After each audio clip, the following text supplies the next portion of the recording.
Rešite enačbo. To je eksponentna enačba.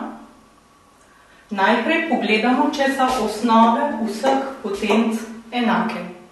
Ker so enake, bomo izpostavili potenco z najmanjšim eksponentom.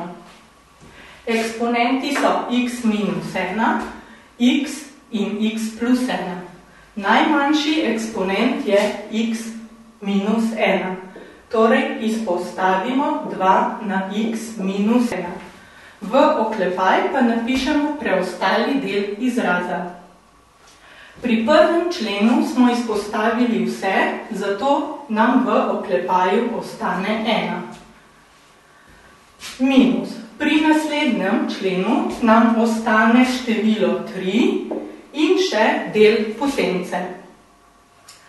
Kakšen del potence nam ostane? Določimo tako, da izračunamo razliko med prvotnim eksponentom in izpostavljenim eksponentom. Torej x minus 1. Ko to izračunamo, nam ostane 1. Torej napišemo 2 na 1. Plus. Enako ponovimo pri tretjem členu.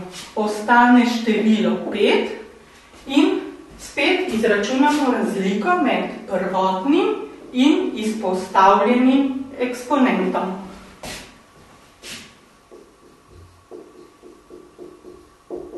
Krajšamo in nam ostane 2. Torej napišemo 2 na 2.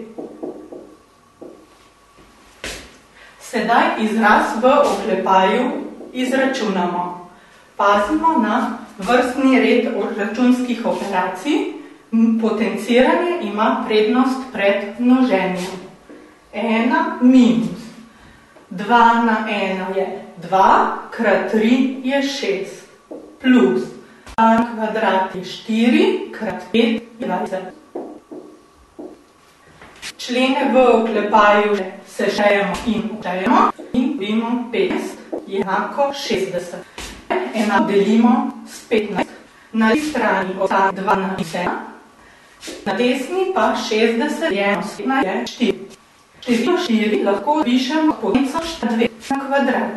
Če želimo izraz na levi na desni strani, se mora ta eksponenta ujemati, ker sta enaki tudi osnovi. Torej, napišemo x minus 1 je enako 2. In sedaj neznanko x izračunamo iz enačbe. Rezultat naše enačbe je število 3.